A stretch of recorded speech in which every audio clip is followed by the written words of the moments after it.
Hey guys, welcome back to another Diana analysis video. And as you can see, we have another game where we are down with a little over 3k gold deficit, and we managed to bring it back, take it in the positive, and basically, well, we tried to throw, but I would say we ran away with it. All right, so first thing we're going to notice right off the bat as we watch the enemy team coming in, just looking at the rune choices here in this game, I'm going with the Electrocute Diana, which I've been doing lately.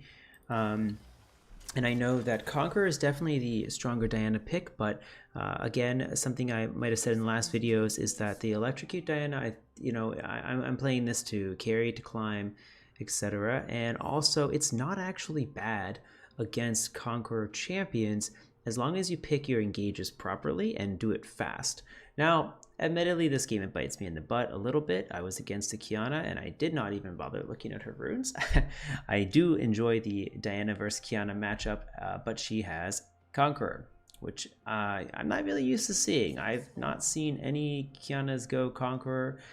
Usually, I feel like you see just Electrocute, and because of that, Diana tends to take favorable early trades, which you can translate into a bit of a snowbally lead. Now, Qiyana does have a huge power spike at 6 one-on-one, but as long as you be cautious of these things and you don't take too much double Q poke from her, you'll be fine.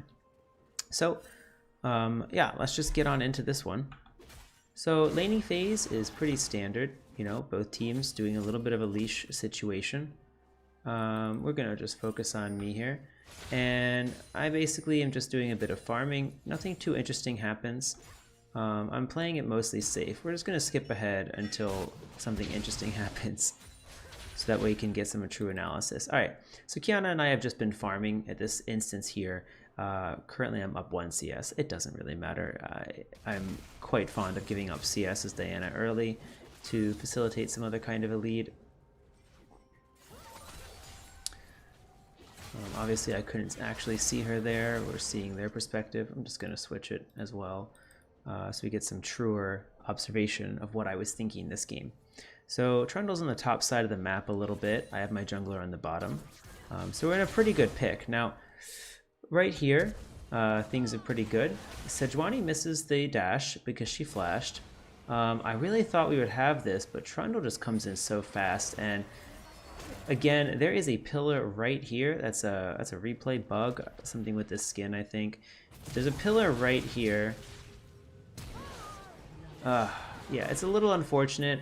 They get first blood. I flash for the kill just to give something, because at least I'll get the money for that kill. And because I got the money for that kill and because I killed her, Qiyana doesn't have a chance to get a kill. So my decision making there was, a little desperate, but I could have lived to that Trundle. I think maybe if Sejuani landed that dash. We also had a vast amount of opportunity to back off and just go for the grab. I mean, just go for the reset and accept that we got her flash. But, we tried to push for the kill ultimately, and it was a little bit greedy. So here's a fight as well. Again, Trundle was taking Scuttle, and our top lane and jungle try to converge on him. Because Qiyana died first, she was back in lane before me. So this again, I typed to my team that I can't be there in time, but they still pick the fight anyway. They get the shutdown on Trundle, so that's not bad. That's still a a 650 gold advantage to my team. But enemy team is going to essentially make that perfectly even once they... Oh, actually, they don't kill... Oh, they don't kill him there. So it's really not the worst. We got the shutdown onto Garen. I thought Garen died there. So that was actually not a bad play. It could have been worse. Unfortunately, bot lane is struggling a bit. But anyway, so we're just going to keep on going here. See, this is the power of Diana trading a little bit. I mean, I don't even think I procced my Thunderlords there. Yeah, I did not. Yes, we can do some good poke. She can't actually fight me in this wave. I'm able to harass her quite a bit. That's exactly what I do. Now, mind you, with the itemization that I'm going, you might think I'm going to go Proto Belt. I'm not. This is a Morello Rush game, for sure, in my mind. So basically, it's kind of boring for a time. I acknowledge that Qiyana is both stronger than me and Trundle is vastly stronger than me. If I try to fight, Trundle is going to do some damage. So we're just going to play this lane safe. I tried to go in there because I thought I would hit her, but anyway, my mana is low. So we take a reset. Unfortunately, Trundle picks up the dragon. And we'll fast forward to a bit of a bad spot here. All right. So let's play this out. I feel like I'm stronger than Qiyana, so I decide I'll dash in. We have a minion advantage, which is nice. My jungler is topside, so I felt like they're very far from me, yes, but I did feel a bit safe there that I would have seen something, alas. So again, remember there is a pillar right here. You can see that box. Unfortunately, that's Qiyana's ult activated on the pillar. Now this is perfectly logical, but I have not encountered a game yet where there's a Qiyana and a Trundle in the game. Live and you learn. I did not think in the slightest bit in my mind that I would be getting destroyed by Qiyana ult into a pillar. So yeah, that was a total blunder on my part in both map awareness as well as interactivity between these two champions. And clearly they're somewhat of a duo. You know, they know what they're doing. You know, they're working well together. So we're just going to fast forward a bit more to yet my third mistake of the game.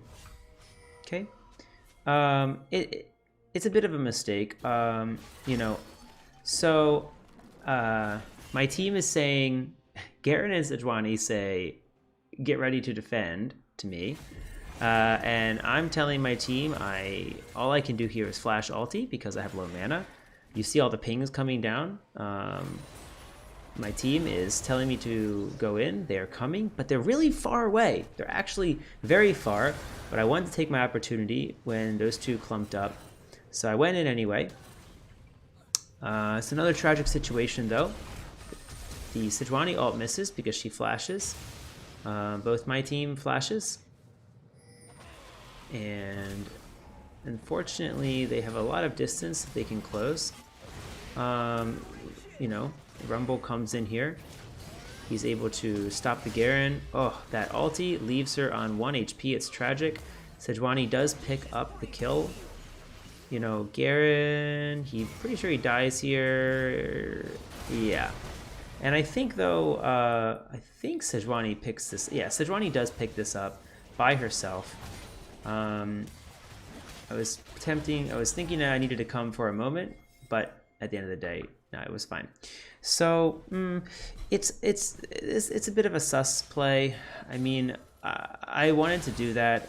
I was hoping they would make it in, but yeah, it was a bit desperate. But again, that doesn't discourage me. I know there's one thing I need to do this game, and that is definitely get my Morel on the con. Okay, so bot lane is a bit extended here. Trundle's really trying to push this lead, but he is diving deep. He's diving very deep. Our bot lane has a lot of damage. Tristan is very safe. I actually remember looking down here. She just hopped over a Trundle pillar. There's a Trundle pillar right here. And so we bring this in. I threw a really poor Q, but that's okay. I think these guys have Trundle, so I just go. Again, you cannot see it, but there is a lantern here. I don't know what is happening with this replay. It's very glitched. Thresh has a lantern here. That's why I totally ignored Trundle and kept walking. If I had guarded the Trundle, he takes the lantern and he's out. He's safe. If instead I let him deal with the two teammates and I walk to Thresh, then he has no out. If he comes into me, then I combo him and Thresh together and they both die. So that's the logic there. This Sejuani CC'd up Vayne. Team took care of Trundle, so I come over to help.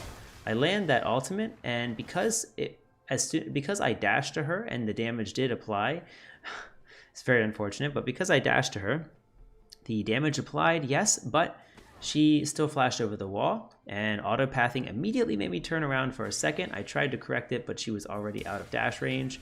Big blunder there, but Sejuani picks that up. So I still come from river. I come to join the team. Again, I'm still looking for Thresh because there was also, again, a lantern here that you can't see in the replay, but there was a lantern. So I went up for Thresh and just decided to ensure his death and that Qiyana had no out. So that was a huge turnaround for our team. We're still down, but barely. This was a huge deficit recovery. Okay, and I just want to fast forward to another team fight because at this point we're team fighting now. You know, we're not just playing around. So Sejuani is tanky. This is pretty silly. She doesn't do much damage to him, but honestly, she's not going to do much damage. The build that she went with Conqueror is one where I think she needed to stomp me about twice as hard as she did, because she didn't even stomp me. Trundle picked up those kills. I go top just to catch a top wave. You know, she's got this Trinity Force that she's building on Qiyana here, and it's really not so impactful. So Sejuani encounters people in the river. I pretty much have faith that she'll be okay for a moment. I want this to be baited hard, and oh yeah. Here's where the team fights get good. We dash to Trundle. Okay, where is that? So make sure he dies. Qiyana just has to run away. And we get to pick up a Rift Herald. Enemy team is still ahead of us at this point. We made a bit of a comeback, almost dead even, but I think there were some kills gotten bot lane, if I recall. So at the end of the day, yeah. I'm feeling pretty strong though with our items. We're at Sorcerer's Shoes and Morel Omnicon. It's a great power spike, especially for this game. Qiyana will not be able to burst me. She will not be able to contest me. She won't be able to heal against me. We're going to essentially fully counter her. Already, this I could have beat her. I unfortunately ran out of mana. But, you know, you can see I was at no threat of losing that fight from a full health Qiyana that just came in. And I'm also up 10 CS. Not really focusing on CS this game. It's not my primary objective. But it's a perk nonetheless. So here we're trying to group around this third dragon in this game. Team makes a nice pick. I'm rolling in rather slow. Now, this game had a secondary interesting thought point for what I want to build. I have a Morel Omnicon, I have Sorc Shoes, so this is essentially my early game damage and their healing reduction that we need. Then I go into Seeker's Arm Guard, because my plan here is that with this being an Air Drake, if we are to fully come back into this game, we're going to need to get a few Air Drakes. So I decide that I'm going to hit ultimate cooldown reduction situation, so that way my ultis can be up a lot. So I'm going to go for the Seekers. I'm going to go for the Zhonya's. That's your first component of an ulti-focused Diana build, because you have to get the ulti off. You know, I need to get in there, hit ulti, hit Zhonya's, and then the damage will be applied. So that's the first thing. Then the rest is to flesh it out with more cooldown reduction. So this here, they're obviously doing Dragon. They had a lot of map pressure, and we made that pick. They try to sneak it with this red, but look at the health that it's at. He panicked a bit and missed smote, and bam. We come in there. Actually, there is a Qiyana ult. Wow, that sounds so weird if you pause it at this exact moment. There's a Qiyana ult on this wall, as you can see, but I'm still able to easily get in and kill him. This was a bit of my mistake. I should have just killed the Thresh. Instead, I tried to dash on the Vayne, but she had her ulti up, so she just stealth tumbled away. If I dashed on that Thresh, I would have got a cooldown reduction on my dash, and this would have been a significantly easier kill. But anyway, nonetheless, team gets Vayne, and I get Thresh. Could have done that much cleaner, but you know, we aced them nonetheless. Stole Dragon as well, and I am very much back in this game. I'm 5-3-3. And I've got a pretty fat bounty. So we are very in this game. We're working on that cooldown reduction for my ulti. My mid team pushes mid. And it's not the greatest. They fight. I was just gonna push bot lane a bit. So Vayne shows up. I decide to leave. Garen is in here fighting. Okay, I come this way. This pretty clean. Pretty easy on that one. You know, I see that lantern. Heck no, man. No more lanterns for you. The blast cone, pretty obvious. Thresh should have tried to grab me or something instead. I don't know what's happening here. This is like a straight, I cannot help you. We're done. Now, my mana is not the greatest this game. There's not an Ocean Drake game. I didn't buy any mana items. So that kind of leads into what my third item is going to be. But first, you know, we still obviously have to get that Zonius. So we're just going to fast forward a bit. So we finished my Zonias. And now team is looking a bit for Baron. So we're just going to keep on fast forwarding.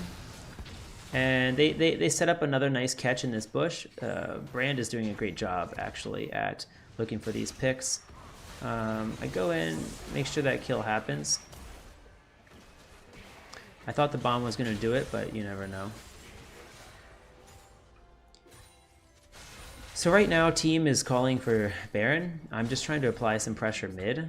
We know Trundle's bottom, so they're in a really bad spot for this. I just want to make sure they can't do it. So here, I just apply a little bit of defense. Unfortunately, that misses. We've got really good options of defense here. I can't really approach her. She's standing safely. But I'm just keeping them off so that they don't do anything cheeky. Oh, that was a pretty good flash. Gotta highlight that one, you know. Look at this. So Vayne comes in. I see the Vayne come in. I'm just trying to distract. As soon as I see that Condemn come out, I just flash over so I don't get stunned. Pretty clean. Qiyana gonna make a desperation play here. What is she doing? It's a bad choice by her. It could be a little spooky. She has the Trinity Force burst, but I mean, her damage just isn't there. You know, so look at this. She hits it for... That was about 200 damage, I think, that came out of Qiyana on Baron. That's tough. That's real tough. So our jungler smites that easily. Qiyana, on the other hand, I pull her as well just to kind of disorient her a little bit. Unfortunately, this team fight, if I recall, yeah, we don't get Vayne here, I'm pretty sure. Should have helped Sejuani. In retrospect, I think we could have maybe turned around for the Sejuani, but the reason I didn't was because I felt Sejuani was dead to Vayne. These two were too low to fight, and I had basically just enough to kill the Rumble. So I decided to take that small win and just get out of there. And that's what we do. So now we have Baron. This game is now in our favor. I can't even tell you what a different game this could have potentially been if I didn't build Morel Omnicon. And I mean, the reason is quite obvious, really. Blade of the Ruin King on Vayne with the Guinsoo, it means she's just going to be healing constantly. The Qiyana that is going, you know, this guy has a ton of magic resist, as is 2 items. Qiyana has 1 item. So we're helping cut the magic resist. Also, both of them are Conqueror, so we are helping mitigate that healing. And again, Rumble just does, he does health damage, so he's actually hurting me a little bit more, but he's not really a concern anyway. And Thresh as well has magic resist, so again, we are essentially negating the magic resist he's gaining from Zeke's with our 2 pen items. So it's pretty huge going a build in a game like this. I mean, if you see 2 Conquerors and you can assume that the AD carry is going to build into healing, or especially if there's a healing support, you just build Morel Omnicon. Again, we're just looking for picks. I land a quick ulti on this. You know, it's not necessary that we ult here. Perhaps we should have come and helped this situation more, or we should have converged on this situation more. I felt like a pick would have been the best choice of action, but as it stands, I think it's going to be a little bit of a mistake.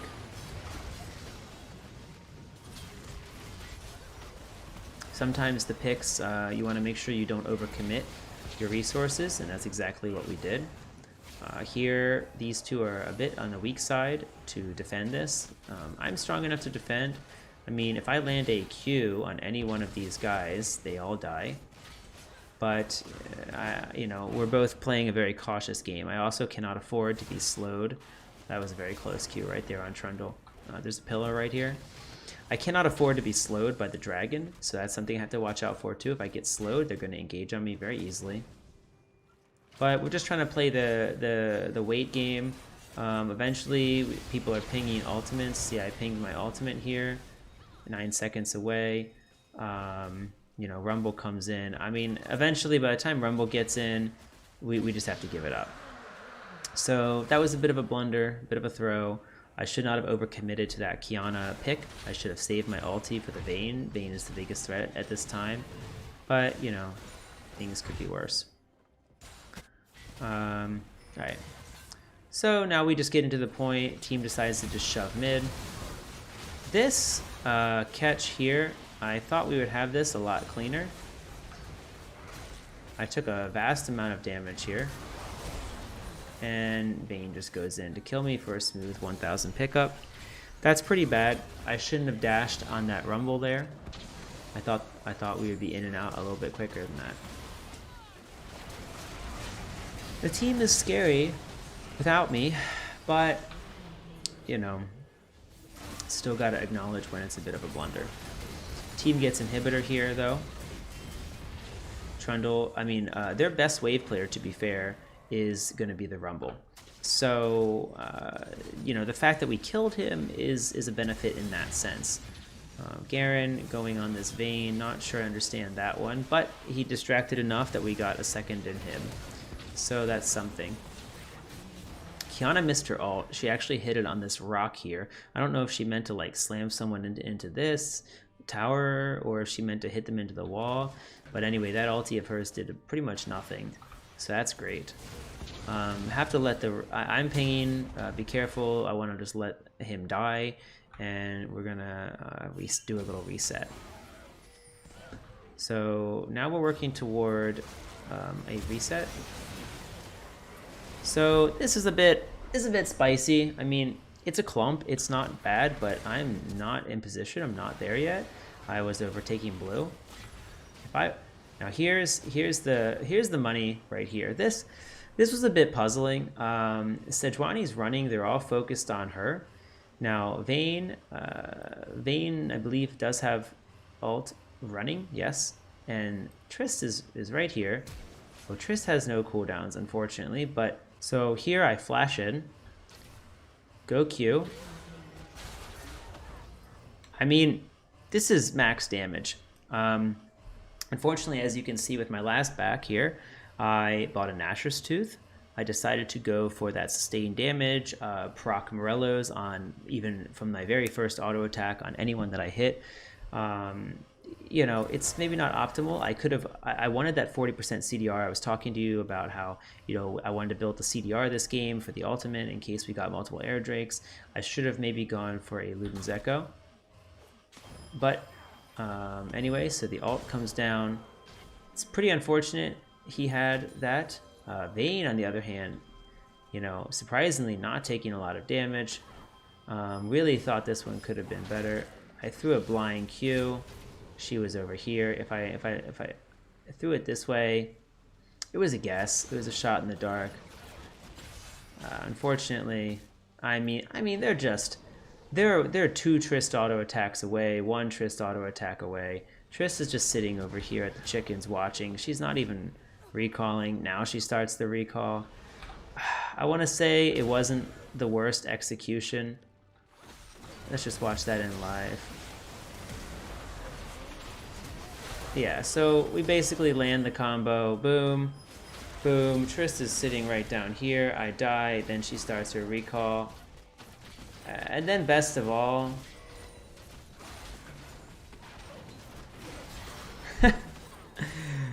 I don't know.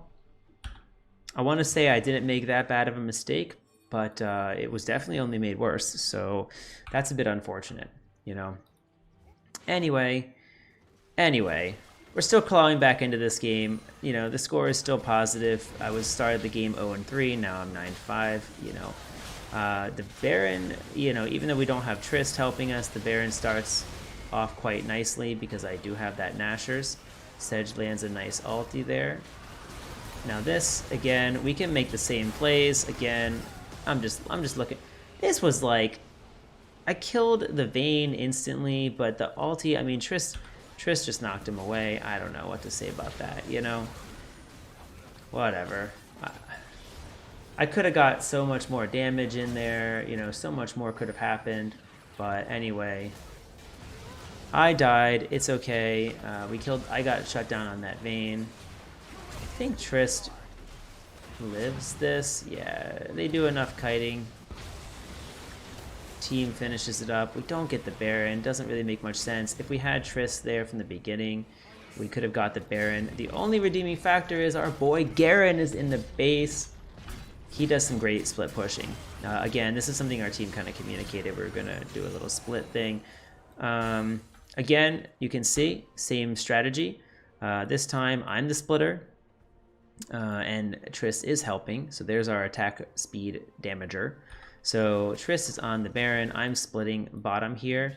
I notice right around this point, Vayne goes disappearing on this side. Qiyana's already been disappearing. So yeah, I knew Qiyana was coming for me. So I'm just looking to bait this out as long as possible. It doesn't matter. I don't really care too much. Yeah, that's all I wanted. I put the space between the wall and myself so that as soon as I got condemned, I could ulti on my way over. I mean, I'm dead here 100%, but it took 4 people. They sent 4 people for me. And because of that, I mean, team easily got Baron and killed Trundle. And I mean, this is it. This is just the game. This is the game. It's over. They just pushed their way to victory. And that's all she wrote.